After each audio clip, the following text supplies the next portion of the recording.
C'est un grand parti politique. Le PNP est un très grand parti politique aujourd'hui. Fausse modestie. Hein. Vous avez des militants, un peu plus de 10 000 aujourd'hui, avec carte, qui cotisent, qui contribuent. 10 000, c'est 1000 fois 10. Oui. 1000, c'est 10 fois 100. C'est rien du tout, ça. 1000, c'est 10 fois 100. C'est 150 fois 2. C'est rien du tout. Je décompose et vous voyez que c'est rien du tout. 10 000 Excusez-moi. D'accord. Alors, comment allez-vous procéder maintenant? Aujourd'hui, vous voulez soutenir personne. Parce qu'on n'a pas créé le parti pour soutenir quelqu'un. On est un parti autonome, libre de nos choix, libre de notre discours, libre de notre positionnement. Et les populations vous suivent. Quelle thérapie aujourd'hui, concrètement, pour redonner espoir à ce peuple? Parce que il nous a été donné de constater qu'il y a quand même une déception au niveau des populations. Les politiques nous fatiguent. Nous sommes là, la pauvreté ne disparaît jamais. Les choses deviennent compliquées le jour. Alors, quelle solution apporter aujourd'hui aux populations? L'alternance, c'est fini? Fogna Singulta quitter le pouvoir, c'est fini? On a des projets. On a un projet. Quel est votre projet? C'est là où je veux en venir. Le projet, on ne le sort pas maintenant. Nous avons des éléments de projet et la dernière fois à Sokoré, nous avons sorti des éléments de projet sur comment nous allons réhabiliter la chefferie traditionnelle. Comment nous allons réécrire le test sur la chefferie traditionnelle. Vous avez là envie de jouer sur le clivage qui existe aujourd'hui entre les Kabiyé et les Thèmes. Il n'y a pas de clivage entre les Kabiyé et les Thèmes, mais il y a un conflit entre le ministère de l'administration territoriale et les Thèmes. C'est pas un conflit entre ethnies. Le pouvoir veut créer un conflit entre Kabiyé et Thèmes. Mais en réalité, on comprend que c'est un conflit entre le pouvoir et les Thèmes. Les Thèmes l'ont compris, les Kabiyé ont compris. Quand les Thèmes ont marché, manifesté à Sokoré, vous avez vu des Kabiyé manifester à Paréo? Ils l'ont pas fait. Ils ont compris. Et j'ai développé la dernière fois ce que j'ai appelé l'escalier de la propriété foncière au Togo. Qu'est-ce que c'est? Quand vous dépassez Mango, les Moba n'ont pas de terrain au-delà de Mango. Quand vous dépassez Kanté, les Tokossi n'ont pas de terrain au-delà de Kanté. Les Losso n'ont pas de terrain au-delà de Kara. Les Thèmes n'ont pas de terrain au-delà du peuple Anyaga. Les Anyaga n'ont pas de terrain au-delà de... ainsi de suite. Les seuls Kabiyé ne peuvent pas avoir des terres loin de leur préfecture. C'est une logique. Nous l'avons appelé l'escalier de la propriété foncière au Togo. C'est très clair. Les Kabiyé le savent. C'est le pouvoir qui veut mettre en conflit les ethnies. En fait, le problème c'est quoi? Quand le pouvoir est aux abois, il met en opposition les éléments de la division. Parce qu'il nous a divisés pour nous affaiblir. Il nous a divisés sur la base territoriale, sur la base professionnelle, sur la base ethnique, ainsi de suite. Et donc, quand il est aux abois, il oppose ces différences. C'est ce que le pouvoir a tenté de faire. Et la bombe, c'est ce que j'ai appelé à Sokoré, les bombes sociales. Et les Kabiyé et les rois Thèmes ont désamorcé cette bombe et ça n'a pas marché à Paréo. Donc, j'étais en train de dire que... Vous avez des projets? Oui, nous avons un projet.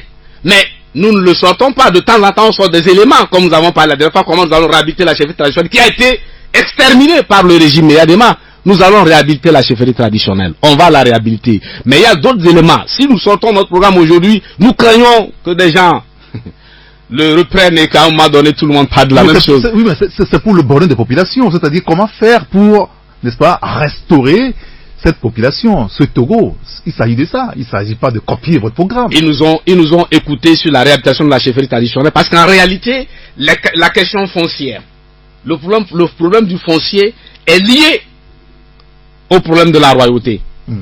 Donc une fois que vous réglez la question de la royauté, vous réglez en grande partie la question foncière. Donc c'est pour ça qu'on a sorti la question de la royauté. Et aujourd'hui, il y a un moyen utilisé par le pouvoir pour maîtriser le processus de désignation des rois. Mais en réalité, le ministère de l'Intérieur ne veut pas mettre, c'est pas un roi Kabiyé qui cherche à Paréo.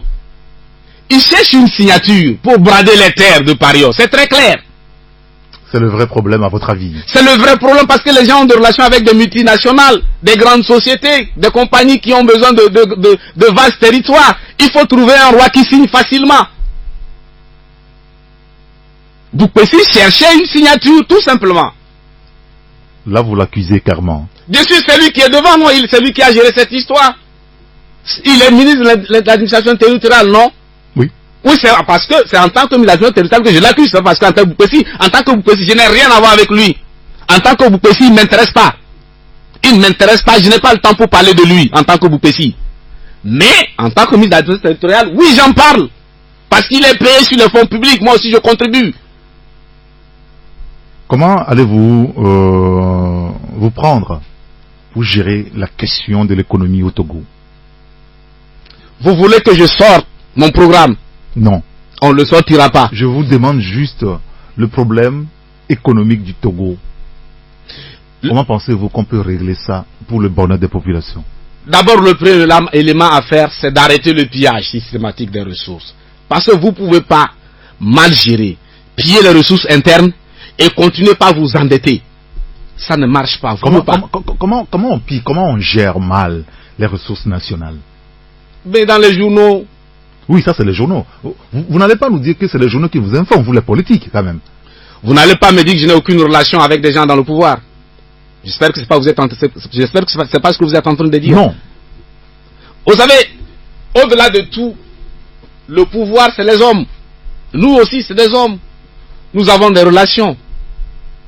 Vous ne pouvez pas dire aujourd'hui que le pays, le Togo, est bien géré, que les ressources nationales, les ressources internes sont bien gérées. L'endettement, tout le monde le voit.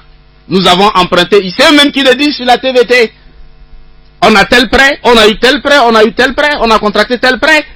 Et ça handicape l'évolution du pays sur des générations. À partir du moment où le Togo aura un pouvoir qui gère de façon transparente. Tout va partir de la transparence de la gouvernance économique de notre pays. La transparence. Sans pillage, le Togo a les moyens de rendre heureux. Je dis, ce sont des prêts. Pardon? On n'a jamais parlé de pillage. Ce sont des prêts. Et beaucoup de pays évoluent sur les cet ressources, angle-là. On est d'accord là-dessus? Les ressources internes sont pillées et parallèlement, pour compenser la donne, on emprunte. C'est ce qui se passe au Togo. Ailleurs, on utilise les ressources existantes et quand ça ne suffit pas, on emprunte. Ici, on dilapide les ressources existantes et on dit nous n'avons rien, on emprunte. Comment on dilapide à votre avis? Sur les marchés publics, dans les marchés publics. Le coût de la vie du pouvoir. La présidence, vous avez les sommes faramineuses dépensées par an au niveau de la présidence. Vous voulez qu'on les avions, l'avion présidentiel qui fait des tours entre des villages. Le gouvernement doit serrer aussi la ceinture comme les populations. En principe, il y a même trop de ministres au gouvernement. Il y a trop de ministres. Il y a trop de ministres. Ne pensez pas que le Parti national parti arrivera au pouvoir avec 30 ministres, 40 ministres. Et je l'ai dit ici, au Togo, le gouvernement, on forme le gouvernement comme on dépièce le mouton de Tabaski à Basilo.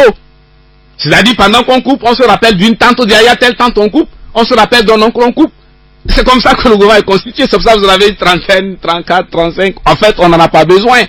Il y a des ministères fondamentaux, des ministères capitaux. C'est-à-dire des ministères fondamentaux à partir desquels on peut faire grand chose. En France, il y en a eu 22 il y a 2 jours. Non, hier. Il y a 22 pour toute la France. Regardez la population de la France. La superficie de la France. 22 ministres. Ici, vous en avez plus. Vous en avez plus et les ministères se chevauchent sur des compétences. Et c'est des conflits aussi interminables entre eux. Allez dans un ministère, rencontrer un technicien de ministère, il va vous parler des conflits de compétences entre les ministères qui se touchent.